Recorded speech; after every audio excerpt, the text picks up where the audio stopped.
Confesso que assisto Big Brother por dever de ofício. Não assisto, obviamente, todos os dias, né?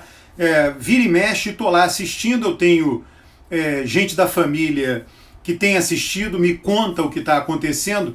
Por que eu digo que é dever de ofício? Porque o Big Brother revela um pouco da sociedade brasileira. As pessoas que estão lá dentro, a maioria jovens, a maioria tem entre 20 e 30 anos de idade, entre 25 e 30 anos de idade, essas pessoas, elas foram criadas no Brasil, foram socializadas no Brasil, cada um numa região do país, cada um num grupo social não muito diferente, né? É um grupo social que tem certas características comuns, e elas aprenderam valores que são ensinados na nossa sociedade, de pais para filhos, nas escolas, nos ambientes nas quais elas vivem. E ali, sempre imaginar, elas foram colocadas numa situação de jogo, né, de conflito. Digamos assim, ali todo mundo quer ganhar, quer chegar lá no final e ser o vencedor. Então, eles buscam fazer alianças para eliminar os adversários, né? Existe uma competição, mas também é necessário uma colaboração. Você vai ter a competição final, quando chegar lá no final, entre 2 ou 3, né? Aí não vai ter, quando tiverem só 2, não vai ter mais colaboração nenhuma. Quando tiverem 3, ainda pode haver aliança de 2 contra 1, mas quando tiverem só 2, aí é só competição. Mas por enquanto, essa competição exige uma colaboração. E ali nós vemos, né, na televisão, a gente permite ver um microcosmos do nosso comportamento com os nossos valores. Pode não ser exatamente os meus valores, exatamente o seu que está acompanhando, e aí é claro que foi feita uma seleção, né? Existe uma pluralidade de valores na sociedade e foram selecionadas pessoas com determinado perfil. O que a gente vê nesse Big Brother? Um grupo, certamente ali, vários homens que são extremamente machistas. Eu diria assim, são os Bolsonaros do Big Brother, né? Aquele Adson, o que já foi eliminado, o Patrix, o Lucas, o Felipe. Então a escolha ali foi para a seleção de homens que se assemelhassem à visão de mundo machista de Bolsonaro. Tá? Então isso é muito interessante. Aquele lá, tem um que é de Santa Catarina, de Florianópolis, tem ali até o sotaque ali, do chamado sotaque do manezinho da ilha, o Lucas, né? Extremamente machista. Mas é claro que ele não percebe isso, né? Aquela velha história. Quanto mais nós temos uma característica, quanto mais ela está presente em nosso comportamento, característica cultural, menos a gente percebe. Então ele não se percebe como machista. E ali tem um grupo de mulheres, né? Bom, é um jogo, né? Então tem um grupo de mulheres, de novo, são variadas as visões de mundo, claro, mas elas, como nem todos os homens são machistas, tem o babu, etc., alguns são capazes de descentrar do machismo, sair de seu próprio machismo, outros não. Mulheres também, tem mulheres que veem mais o machismo, são mais, digamos assim, feministas, né? Então você tem uma mulher do interior de São Paulo, a Marcela, médica, obstetra, ginecologista, então uma pessoa que tem uma profissão de elevadíssimo status social, eu diria assim, ela meio que lidera um pouco, né? Ela é a mais ouvida das mulheres. Aí você vê a primeira característica do ser humano, o tribalismo, né? Você nota claramente que já tem 2 tribos no programa, a tribo dos homens e a tribo das mulheres. O programa está muito guerra dos sexos. É claro que a guerra dos sexos tem limite, porque existe atração entre os sexos, né? Então, e da mesma maneira que tem homens que conseguem entender o ponto de vista feminino, feminista das mulheres no programa, e tem mulheres mais machistas, né? Mas de qualquer modo já há essa divisão.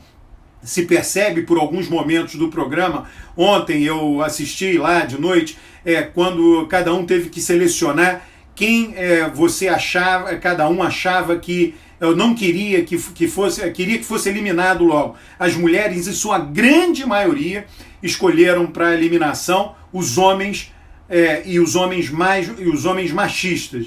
e os homens, em sua grande maioria, escolheram para eliminação uma mulher. E também foram perguntados a cada um quem eles achavam que ia para a final. Ele mais 2, né? E aí você tem os homens, né, em sua grande maioria também, escolheram os 2 que iriam com eles até o final, que eles achavam que poderiam até o final, 2 homens. É claro que teve um ou outro que não, mas a grande maioria foi homem, e as mulheres escolheram, em sua grande maioria, 2 mulheres, uma ou outra não. Então você vê claramente essa divisão, e claramente arranjos de conversa entre as mulheres com o objetivo de eliminar os homens e entre os homens com o objetivo de eliminar as mulheres. Só que aí, em função das eliminações já ocorridas, as mulheres já são maioria. Uma maioria suficiente para aguentar algum tipo de dissidência e aí ir por dentro lá do programa todas as escolhas que tiverem nas mãos delas e colocando os homens no paredão. Então isso está muito interessante. Vale fazer o paralelo com a votação na eleição de 2018 no Brasil. Até 2018, o candidato do PT, Lula, Dilma, ele era proporcionalmente mais votado pelos homens e menos votado pelas mulheres. Todas as pesquisas ali eleitorais, boca de urna, pesquisas pós-eleitorais em quem você votou, mostram isso. As mulheres votavam mais proporcionalmente nos candidatos do PSDB, 1994 até 2014, e os homens votavam proporcionalmente mais nos candidatos do PT, até ali, né, Lula e Dilma. O que aconteceu em 2018? Em função do elevado machismo e da agressividade de Bolsonaro, aquilo atraiu, segmentou o eleitorado masculino e fez com que pela primeira vez se alterasse essa proporção. Então os homens votaram em maior proporção em Bolsonaro e as mulheres votaram em maior proporção, proporcionalmente, sempre proporcionalmente falando, no candidato PT, Fernando Haddad. Então, o que, de alguma maneira, o BBB está retratando agora é isto, né? Essa cultura machista dos homens, é claro que defendendo as suas vantagens, seus privilégios na sociedade, eles um tratamento especial favoravelmente aos homens, né? Ali, não sei de quem eles foram eleitores, não importa, né? Mas eles representando ali a maioria dos homens, ou pelo menos aqueles que dão o tom dos arranjos ou das alianças entre os homens, eles representando esse machismo bolsonarista, e as mulheres, de uma maneira delicada, mais sutil, enfrentando esse machismo, né? Sem ser um feminismo militante, não tem esse feminismo militante, mas tem aqui, olha, vão tratar as mulheres diferentes. De novo, nem todas as mulheres, claro.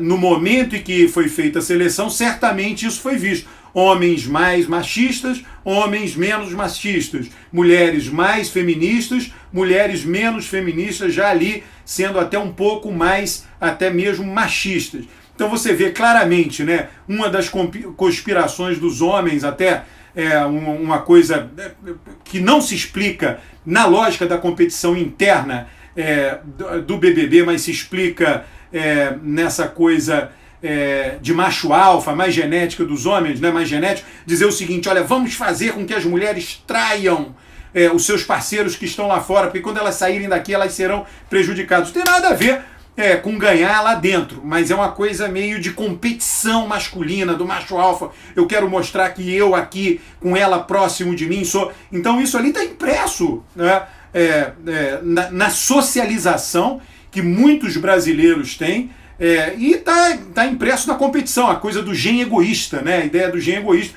Já existe uma imensa literatura mostrando os condicionantes genéticos do comportamento humano, comportamento feminino, comportamento masculino, a influência dos hormônios em tal comportamento. Os hormônios são diferentes, a combinação de hormônios é diferente. Tem livros até que dizem, olha, quem você acha que você controla você não controla, quem te controla são seus hormônios.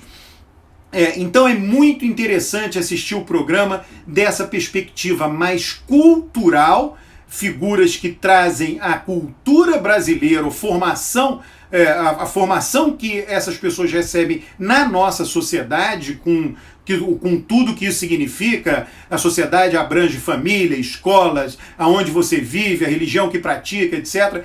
E tanto homens quanto mulheres, e essa variação. E no meu entender, né, fazendo essa análise, eu acho que a seleção, a Globo, quando selecionou pensando nisso. Claro que podia dar ou não, né?